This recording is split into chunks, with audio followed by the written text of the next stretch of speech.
E precisa ser testado também, né, Arthur? Porque Claro. às vezes as pessoas se enganam. Puta, eu pensei que era alguma coisa e é outra. Na prática não funciona, né? Eu acho que sim, eu acho que não existe certeza, né, nem no marketing, nem no branding. Aham.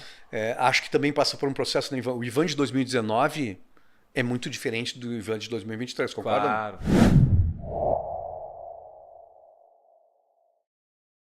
Claro. Tem aprendizado, né? Tem sabedoria, a própria experiência vai te tornando que talvez aquilo que tu imaginou em 2019 já não seja o de 2023, Não. porque tu tem outras ânsias, outros desejos, né? Claro.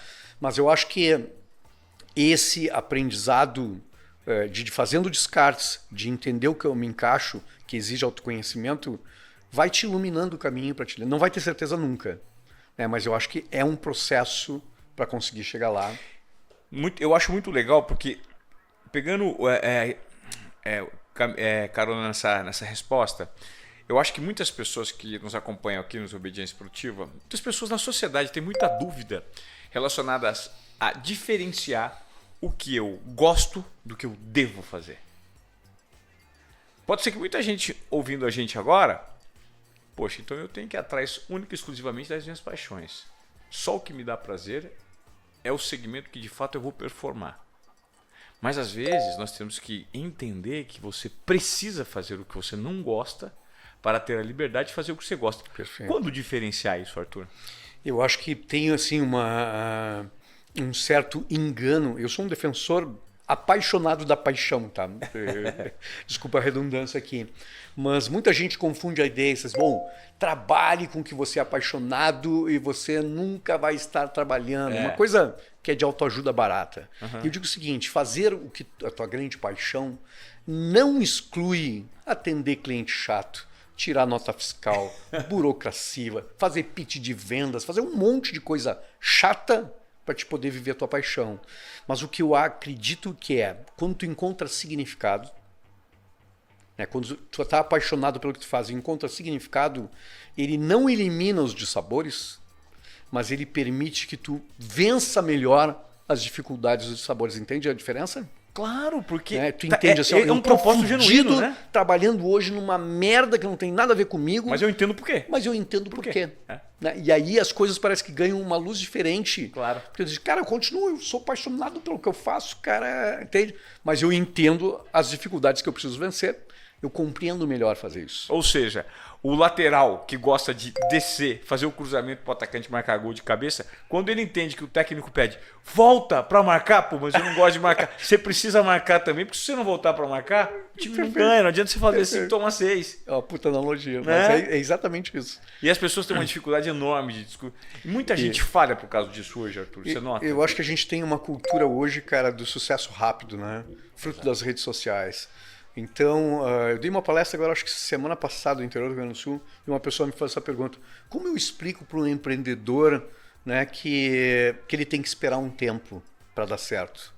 Eu digo, porra, cara, não existe um carvalho em uma semana.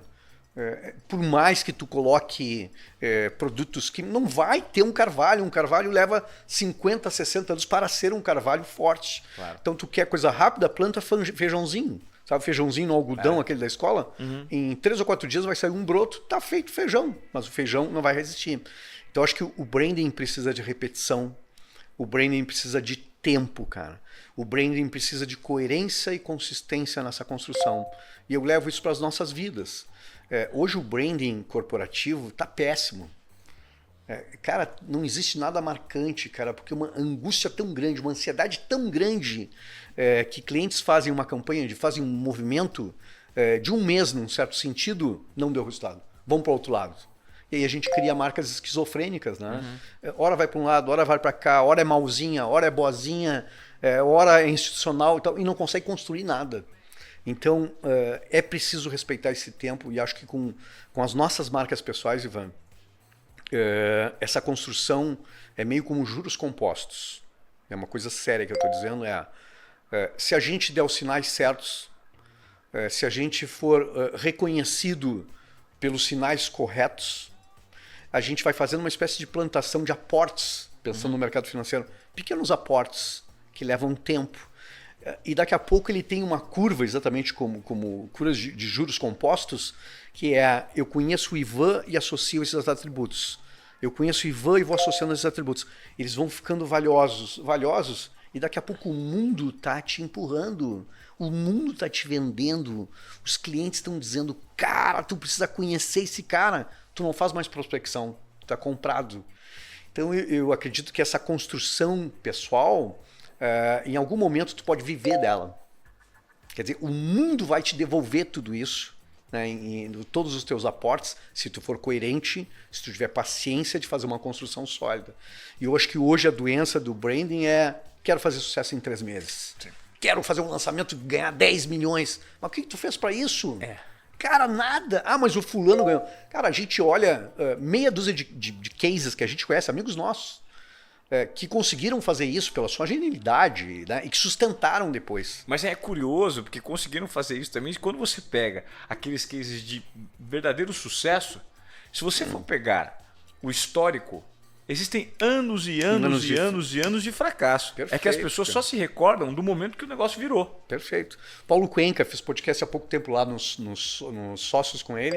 E a gente estava falando isso. Cara, o cara tem 15, 20 anos, né, de trajetória, claro, na internet lá em 2010, 2011. Lá, ralando. Então, cara, o cara ralou, o cara passou anos fazendo isso, né, cara? O cara surfou em várias ondas, mas tem bagagem, tem esforço para isso e tem coerência. E o Paulo Cuenca é um cara que eu adoro, que acredito que é uma marca autêntica, né? Sim, o Paulo Cuenca é demais. Ele é diferente, mas a diferença dele faz sentido. Faz sentido. Aliás, eu convidei o Paulo Cuenca, encontrei com ele no voo. Falei, Paulo, vamos lá, me liga, tal. Eu preciso ligar pro Paulo Cuenca para ele vir aqui. Ó, você está dando um aviso, um recado público. Público, é.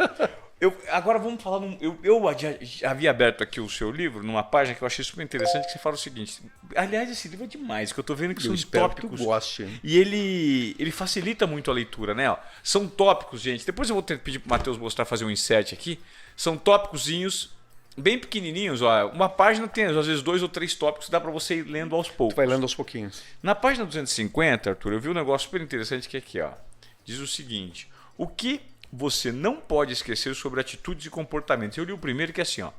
Uma boa imagem visual, por mais profissional que seja, por mais estruturado e coerente, não resiste a um showzinho de comportamento colérico. Ou seja, se você deslizar publicamente, acabou. Basta um barraco público para arranhar, abalar ou até mesmo destruir anos de boa imagem na mente das pessoas. Isso diz muito sobre forma e conteúdo. Isso aí. E eu sou exemplo disso. Muitas vezes, e tento aprender o tempo inteiro com isso, posso até estar certo no conteúdo, mas a forma às vezes atrapalha, né? Porque às vezes tem um poder a mais de comunicação e quer ser um pouco mais enfático e aí perde o tom, né? Eu queria que você me falasse sobre isso e o nível de importância desse comportamento para pessoas que colocam tudo a perder. A gente vê muitos casos assim, casos que muitas vezes a gente olha pela internet, pô, pessoa interessante, né, do ponto de vista da imagem, bacana, e às vezes tu escuta alguma coisa em 30 segundos, tu, putz, não era nada do que eu imaginava, né, e destruiu tudo. Ou às vezes tu conhece a pessoa, né, troca uma ideia e, puta, abalou completamente aquela imagem. E o contrário também existe, né? Fala, puta, eu pensei que o cara havia ouvido de alguém que era uma pessoa horrorosa, mas me tratou tão bem, foi tão atencioso. E tu não enxerga mais isso, né? Não passa a ser uma pessoa bela, que a gente adora. É isso. Então, às vezes a pessoa é tímida, quietão e tal, tu conversa com a pessoa, tem um puta conteúdo, exato, um jeito de se relacionar maravilhoso. Claro. Então, atitudes têm um poder brutal sobre a imagem. Posso citar um caso que eu cito aí no livro? Eu gosto, nessa parte que eu falo de atitudes, eu cito o efeito Zidane.